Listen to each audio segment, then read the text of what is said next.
ফজিলত ও সাওয়াবের পাশাপাশি নামাজ পড়ার অসংখ্য দিনী ও দুনিয়াবি ফায়দা রয়েছে। আল্লাহ পাকের সন্তুষ্টি অর্জন ও আখিরাতের সাওয়াব অর্জনের জন্য কিছু উপকারিতা পেশ করছি।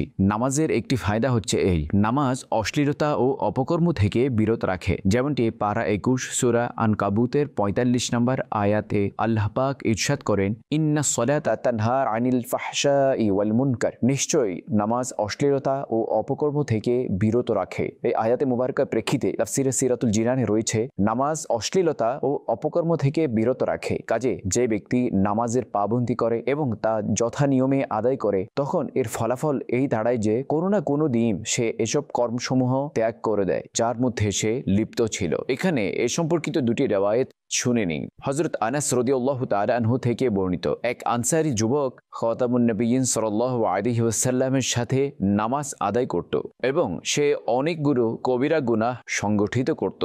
খাতামুন নবিয়্যিন সাল্লাল্লাহু আলাইহি ওয়াসাল্লামকে এই অভিযোগ জানানো হয়। হুজুর সাল্লাল্লাহু আলাইহি ওয়াসাল্লাম ইরশাদ করেন, তার নামাজ তাকে অবশ্যই এই কাজ থেকে বিরত রাখবে। সুতরাং একটি সময় পর সে তাওবা করে নিল এবং তার অবস্থা উত্তম হয়ে গেল।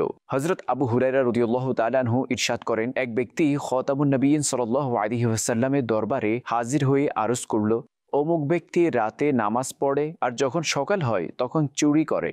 ইরশাদ করলেন, অতি সত্বর নামাজ তাকে সেই কাজ থেকে বিরত রাখবে যা তুমি বলছো।